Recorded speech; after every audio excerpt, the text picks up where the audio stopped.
Here's a story from Grandpa for my three favorite little girls, Emma, Ayla, and Audrey.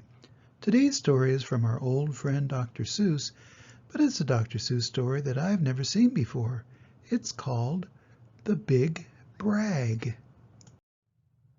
The rabbit felt mighty important that day on top of the hill in the sun where he lay. He felt so important up there on that hill that he started in bragging as animals will, and he boasted out loud as he threw out his chest, "Of all the beasts in the world I'm the best. On land and on sea, even up in the sky, no animal lives who is better than I." "What's that?" growled a voice that was terribly gruff. "Now why do you say such ridiculous stuff?" The rabbit looked down and he saw a big bear. "I'm the best of the beasts," said the bear, "and so there." "You're not," snapped the rabbit. "I'm better than you." "Pooh!" the bear snorted, "and again I say pooh. You talk mighty big, Mr. Rabbit, that's true, but how can you prove it? Just what can you do?" Thought the rabbit, "now what can I do?" He thought and he thought. Then he finally said, "Mr. Bear, do you see those two ears on my head? My ears are so keen and so sharp and so fine, no ears in the world can hear further than mine." "Hmm," the bear grunted. He looked at each ear. "You say they are good," said the bear with a sneer, "but how do I know just how far they can hear?" "I'll prove it," said the rabbit. "My ears are the best. You sit there and watch me. I'll prove it by test." Then he stiffened his ears till they both stood up high and pointed straight up at the blue of the sky. He stretched his ears open as wide as he could.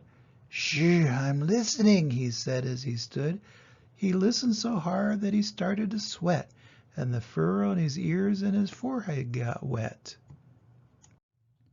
For 7 long minutes he stood. Then he stirred, and he said to the bear, "Do you know what I heard? Do you see that far mountain? It's 90 miles off. There's a fly on that mountain. I just heard him cough. Now, the cough of a fly, sir, is quite hard to hear when he's 90 miles off, but I heard it quite clear. So you see," bragged the rabbit, "it's perfectly true that my ears are the best, so I'm better than you." The bear for a moment just sulked as he sat, for he knew that his ears couldn't hear things like that. "This rabbit," he thought, "made a fool out of me. Now I've got to prove that I'm better than he." So he said to the rabbit, "You hear pretty well. You can hear 90 miles, but how far can you smell?" "I'm the greatest of smellers," he bragged. "See my nose? This nose on my face is the finest that grows. My nose can smell anything, both far and near. With my nose I can smell twice as far as you hear." "You can't," snapped the rabbit. "I can," growled the bear, and he stuck his big nose way up high in the air. He wiggled that nose and he sniffed and he snuffed. He waggled that nose and he whiffed and he wuffed for more than 10 minutes, a snaff and he snuff. Then he said to the rabbit, "I've smelled far enough." "All right," said the rabbit. "Come on now and tell exactly how far is the smell that you smell." "Oh, I'm smelling a very far smell," said the bear. "Away past that fly on the mountain out there. I'm smelling past many great mountains beyond. 600 miles more to the edge of a pond. And way, way out there by the pond you can't see, it's a very small farm. On the farm is a tree.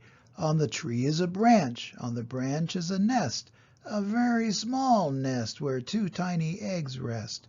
2 hummingbird eggs only half an inch long. But my nose," said the bear, "is so wonderfully strong. My nose is so good that I smelled without fail that the egg on the left is a little bit stale. And that is a thing that no rabbit can do. You see," the bear boasted, "I'm better than you. My smeller's so keen that it just can't be beat." "What's that?" called a voice from way down by his feet. The bear and the rabbit looked down at the sound, and they saw an old worm crawling out of the ground. "Now, boys," said the worm, "you've been bragging a lot. You both think you're great, but I think you are not.